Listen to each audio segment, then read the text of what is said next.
Hello, it's Mark Lanier with your video thought for today. All right, this is the 3rd of July, which is the day before the 4th of July, which in the United States is a major holiday where we celebrate the freedom that we have as a country. It's because on July 4th in 1776, that Declaration of Independence was signed. And ever since then, in the United States, we've celebrated it as a day of freedom. I want to talk today about Romans 8:1 and 2.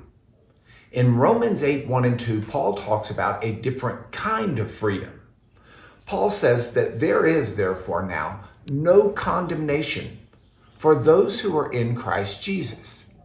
And he says, because the law, and here he means a principle, of the Spirit of life in Christ has set me free from the law, and here he's talking about a principle as well, but also within that principle, the Old Testament law, from the law of sin and death. So there's no condemnation for those who are in Jesus because the law of the Spirit of life in Christ. So in Christ, the Spirit of life is found.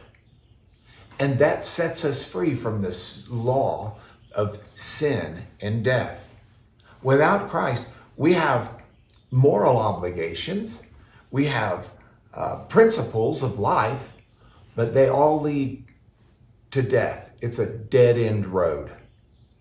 There's this vicious cycle. It's like you sin and it just makes you sin more. Some people eat into oblivion. Some people spend into oblivion. Some people hate into oblivion. There's a dead end of sin, but in Christ, there is no such dead end. There's a freedom of life. Paul wrote to the Colossians in Colossians 3, and he talked about the fact that in Christ we put on our new self.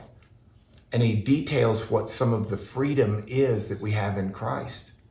And that freedom involves a responsibility to put away old ways of life. So he says to put away anger and wrath. He says to put away obscene talk from your mouth. He says to put away all of these aspects of our old self, telling lies to one another, he details. And that's my suggestion to you today. Whether it's those things, malice and slander, I think, are in that Colossians list as well, speaking badly of others. Let's celebrate freedom this weekend. Let's celebrate the freedom we have in Christ, but let's make that a freedom to treat people with kindness, to speak well of people and not to slander them, to not live in anger and wrath, but in love and peace, to do those things that are part of the life we have in Christ.